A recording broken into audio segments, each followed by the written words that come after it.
वज़ीर दाखिला मोहसिन नकवी ने भी पीटीआई को एहतजाज से मुतालिक अलर्ट कर दिया। उन्होंने कहा है कि किसी किस्म की बुखारी साहब नरमी ना रखें, अगर कल को सूरत हाल किसी किस्म की पेचीदगी की तरफ जाती है तो इसके कसूरवार पीटीआई होगी। देखिए ये बिला वजह नहीं है, इसकी एक पूरी हिस्ट्री है जी। आपको मैं याद दिलाऊं, 2014 का धरना था। पहले उन्होंने कहा कि हमें परेड ग्राउंड में इजाज़त दे दें, फिर उन्होंने कहा हम आप पर आएंगे, फिर उन्होंने अल्टीमेटली आए कहा कि जी हम डी चौक पहुँच गए डी चौक और बैठ गए 126 दिनों के लिए। और उस दौरान जो सबसे बड़ी तबाही हुई वो ये कि हुकूमत ने इनसे रब्ता किया और कहा 3 दिन के लिए आप इस धरने को थोड़ा सा परे कर लें, क्योंकि चाइना के प्रेसिडेंट शी आ रहे हैं फेज़ 2 साइन करने के लिए। लेकिन चूंकि पीटीआई ने कभी आज तक कोई ढंग की बात तो मानी नहीं है, तो उन्होंने वो भी नहीं मानी, उनका हम तो नहीं हटते, लिहाजा वो दौरा मुलतवी करना पड़ा और साल लेट हो गया वो फेज़ 2, जो उस वक्त अगर साइन हो जाता तो सी पैक अब कहीं कमीशनिंग के करीब होता। फिर उसके बाद 2018 के इलेक्शन में आप इक़्तिदार में आ गए तो आपने वैसे उसकी ऐसी तैसी फेर दी है कि ईंट जो है जहाँ रखी थी वहाँ से उठ के दीवार पे नहीं लगी।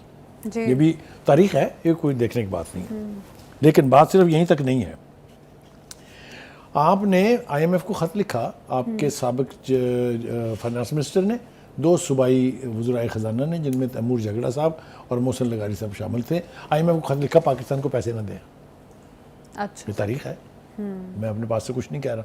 फिर आप यहाँ बाज नहीं आए, फिर आपने IMF के और वर्ल्ड बैंक के दफातर जो हेड ऑफिस हैं उनके सामने बैठ के रमज़ान के महीने में जब इफ्तारी की थी वहाँ शहबाज गिल साहब ने, वहाँ आपने धरना दिया और कहा पैसे न दें इनको, न कर्जे दें न ग्रांट दें। वो आप हैं कौन? आप पाकिस्तानी हैं?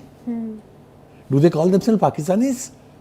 तो ये हिस्ट्री है जिसकी वजह से ये कहा गया है कि भाई करें आप इख्तिजाज, आपका हक है, कोई किसी का बाप नहीं रोक सकता। हाँ। कुछ दिनों के लिए टल जाएं, ताकि हो क्या रहा है, मलेशिया का प्राइम मिनिस्टर यहाँ है जी, एक सीनियर सऊदी वफद आ रहा है और उसके बाद दूसरे हफ्ते में अक्टूबर के डेलीगेशन आने शुरू हो जाएंगे। उस शंघाई कोऑपरेशन काउंसिल ऑर्गेनाइजेशन जो है, शंघाई ताउन तंजीम, उसके डेलीगेशन आने शुरू हो जाएंगे। और उसके बाद समिट मीटिंग है इस्लामाबाद में, जहाँ हेड ऑफ स्टेट्स और हेड ऑफ गवर्नमेंट्स आएंगे।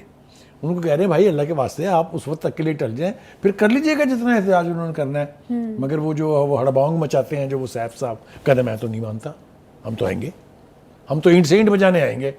चंगा भी आके देख लें। फिर इसलिए ये प्रेस कॉन्फ्रेंस मोहसिन नकवी साहब को करनी पड़ी है कि ओके हम आपको वार्न कर रहे हैं कि आप मत आइएगा।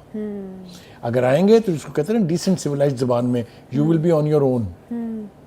उनका उसके बाद फिर हमसे गिला मत कीजिए कि आपके साथ क्या हुआ है यहाँ, क्योंकि हमने उसके लिए police, rangers, paramilitary forces, troops जी, वो तलब करके, मतलब कहने का ये है, और खुदा के वास्ते मुल्क के इंटरेस्ट को तो कॉम्प्रोमाइज़ ना करें। हमारे बारे में क्या कहा जा रहा है कि पाकिस्तान में इसलिए इकोनॉमिक स्टेबिलिटी नहीं है क्योंकि वहाँ पॉलिटिकल स्टेबिलिटी नहीं है। हम क्या मैसेज देना चाहते हैं शंघाई ताउन तंजीम के लोगों को कि यहाँ तो मतलब है लुट मची हुई है, यहाँ पर तो कोई चीज़ स्टेबलाइज है ही नहीं, तो क्या दे के जाएंगे हमें वो, और क्या हमें फ़ायदा होगा उस तंजीम की यहाँ मीटिंग कराने का। यानी हम इस काबिल, आप समझते हैं कि स्टेट इस काबिल भी नहीं है कि एक इंटरनेशनल समिट कॉन्फ्रेंस करवा सके। Is that what the PTI wants to prove? No. Bukhari साहब, अब कल का दिन जो है बड़ा इंपॉर्टेंट है। अब एक तरफ से हुकूमत इजाज़त नहीं दे रही, अल-यमीन गंडापुर को भी आज कहा गया है मोहसिन नकवी की जानिब से कि आप अपना वापस ले लें एहतजाज की कॉल। लेकिन अब आपको क्या लगता है, पीटीआई तो बज़िद है कि हमने एहतजाज हर सूरत करना है? वो इसलिए बज़िद है कि उनके डार्लिंग चहीते इमरान खान साहब के बहुत दस्ते रास्त फैसल वाडा साहब ने उसकी वजूहात आज बता दी हैं। हाँ, उन्होंने भी कहा कि वो ये कह रहे हैं इनको डेड बॉडीज चाहिए। इनका टोटल जो है 9 मई इन्होंने किया डेड बॉडीज के लिए। उस दिन फौज ने कोई एक्शन नहीं लिया, तो उनके ऊपर सबसे बड़ा तंज ये है कि उन्होंने रोका क्यों नहीं। अगर वो बरी अड्डे हवाई अड्डे में दाखिल हो रहे थे एयरबेस में, रोका क्यों नहीं। वो कोर कमांडर के घर जा रहे थे, रोका क्यों नहीं। अगर रोकते तो क्या होता, डेड बॉडीज ना जी। क्योंकि वो सियासी लोग तो नहीं होते फौजी, उनको तो ये पता होता है ये हमारी बाउंड्रीज हैं, दीज आर आवर टेरिटोरियल इंटेग्रिटीज, वो नहीं करने देते किसी को ट्रेसपास। लेकिन बहुत बड़े सब्र व तहम्मुल का मुजाहरा किया गया, बट नॉट ऑलवेज।